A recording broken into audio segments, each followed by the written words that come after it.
Hey guys, Sam from West Meadow Rabbits here. I apologize, I have not uploaded in a long time, and that's because I've been super busy this spring. Ton of interesting side projects going on, a regular rabbit routine, and things are opening back up, thankfully, so I have been a little busy at work. It's a freezing cold day here in New England in April, but obviously I'm in denial, like a true New Englander. And since it's nice and cold and wet out today, I thought it would be a fantastic time to show you an exciting new project I have going on right here. So, what you're looking at are willow cuttings. So if you follow this channel, you know I'm really into finding alternative ways to feed my meat rabbits, not only because it's good for the planet, it also saves money and increases my overall redundancy and preparedness in the event that I don't have access to pelleted feed. And with its prices going up, it definitely helps. So I did a video on pollinating a black locust tree as a fantastic way to get nutrient-dense fodder for your rabbits. And another thing I wanted to talk about a while now, and I finally got my hands on some, I actually ordered these last year, is shrub willows for fodder. So I just wanted to give a couple updates real quick and talk about this very cool little project I have going on right here. We'll talk about that in a sec. So the much awaited gigantic series, it's probably only going to be 3 parts, on all the ways I make money and all the ways that I know of that you can make money with meat rabbits, will be coming out. The first one is coming out today. It's going to be a pretty long video, but I think it's really important information. A lot of people ask this all the time. Let me just save you the suspense. You're not going to get rich selling meat rabbits, but there is a way to break even, and in some cases, depending on where you are, make a nice little cash return. Also, in the exciting news, I'm currently growing some oyster mushrooms with sawdust and some other mediums, and I've got more mushrooms on the way. So that's turning into a little interesting side project. If anybody wants to see more on that, definitely let me know. Oh, look at that. A couple hawks chasing a falcon. But yeah, so that's turning into a very interesting side project in and of itself, and I'm looking forward to maybe selling some mushrooms at the farmer's market. But if you're interested in seeing more of what's going on with that, let me know and I'll start throwing them on the channel. Maybe maybe I'll make a new section that's unrelated to the meat rabbits so you can tell. Also, similar news, I'm doing some meat birds again with a farmer friend of mine this year, so if you're in the greater New England area, or I should say southern New Hampshire, northern Massachusetts area, and you're looking for some pasture-raised chicken, by all means let me know, and also let me know if you guys are interested in seeing how that goes. They'll be out on pasture in Salvin-style chicken tractors, and it'll be in a New England type environment, so it'll be interested to see how it goes. And if you want to see more, definitely let me know. Anyways, all that out of the way. So what am I talking about today? Right here, these are willow cuttings, but not just any kind of willow cuttings. So, if you're familiar with this channel, you know that I like to feed alternative foods to my rabbits, mostly for saving money, but it also has a really awesome benefit of making them even more environmentally sustainable and even more of a low-impact meat source than they already are. And they make you more resilient to disasters or situations where you can't get pellets.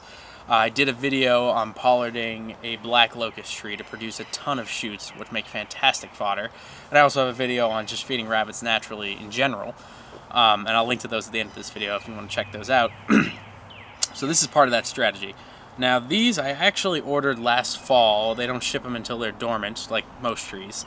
And these are a variety of a shrub willow. Now the willow family is a huge family. If you know anything about them though, they all reproduce by cuttings, which is why they're so awesome. So if you have a pussy willow flower and you snip a branch off and you stick that branch on the ground, you'll get another shrub. If you got a weeping willow or corkscrew willow or any kind of willow, it'll be the exact same thing. So they're super, super easy to reproduce. These really don't look like much, but each one of these will make its own independent willow shrub. Now these willows themselves are shrubs from Willow Springs Vineyard. I'll link to them below. They're variety SX61, and they're 20-inch cuttings. So the reason why this matters is because these were actually developed as a way to produce sustainable biomass, both for reactors, bioreactors, mulch, fuel, all kinds of stuff. So there's a lot of really interesting experimental stuff going on with different plants for biomass, but what they found out was that this particular variety was also really palatable to animals. Willow in general is good to feed most livestock, but this variety in particular It grows, doesn't grow into a tree, it grows like a shrub. It's very aggressive. You can cut it back down to the ground and it'll come back.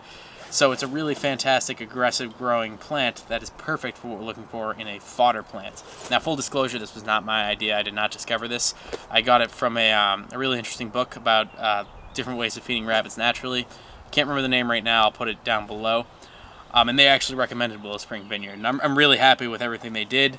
As you can see here, I've got 10 or so, and these are quite alive, judging by the green, but you can also see some nice buds on them. And planting them is actually simpler than planting other kinds of trees and shrubs, so I'll take you through that today. Really, all you need to do is make a big hole in the ground, and by big, I don't mean wide, I mean deep. About, a quarter or a third of the depth of the stick. Probably closer to a third would be better. And very similar width. You don't want it to be wide. So typically what they recommend is you get I forget the name of it. It's like basically a tree planting pole with a big iron pole, and you stab it in the ground. It makes a good hole for you. I'm in New England. The soil is very rocky and compacted, so I've got this lovely pickaxe here, which should be able to bust through any of the small rocks or clumpy soil. And I'm going to go full bore in, stick the stick in, that'll be that. These guys do need full sun, but I usually find that those kind of recommendations are somewhat flexible. So I'm very excited to get them in the ground and see how they do. As you can see, they've been soaking in water, and I've had them in here for probably about 36, 37 hours now. And that's good just to stimulate root growth and make sure they're hydrated, because obviously they don't have any root structure, so they would dry out very quickly. This one's actually getting ready to leaf out, which is going to be great. So I'm going to take you around the yard and show you a couple spots how I'm putting it in. Okay, so planting willow will probably be one of the easiest things you guys have ever done. It's basically just get your nice hole there, take that out, make sure you put the bottom side in. They mark the top with a little red paint, stick it in,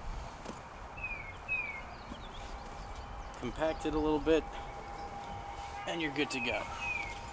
I'm not too worried about spacing on these guys. There's those rocks I was talking about. There we go. I'm not too worried about spacing on these guys. I'm going to be cutting them pretty aggressively.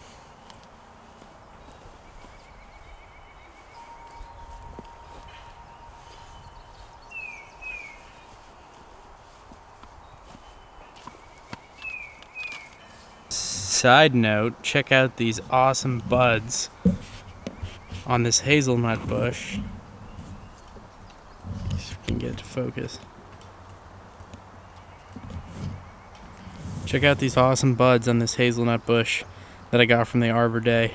Super excited about this disease-resistant cultivar. Survived the first year, so that's the biggest challenge. So I'm really excited to see when these things get a little bigger. Anyways, that's the gist of it, though. Should be super easy. Gonna go around and do, got 10 or so it might take me a little bit, but I'm gonna run around the yard and do that. Like I said, full sun ideally, but we'll see how it goes. I've got plenty to experiment with.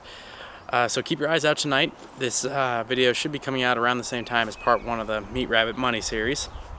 Obviously, if it's later, you'll be seeing it on the channel. And hopefully I'll get a few more videos out before I get sucked back into all the stuff I got going on. So if you like this video, guys, I really appreciate it. If you'd like, subscribe, engage any way you can. I love to hear from you guys. And I'll see you next time. Thanks.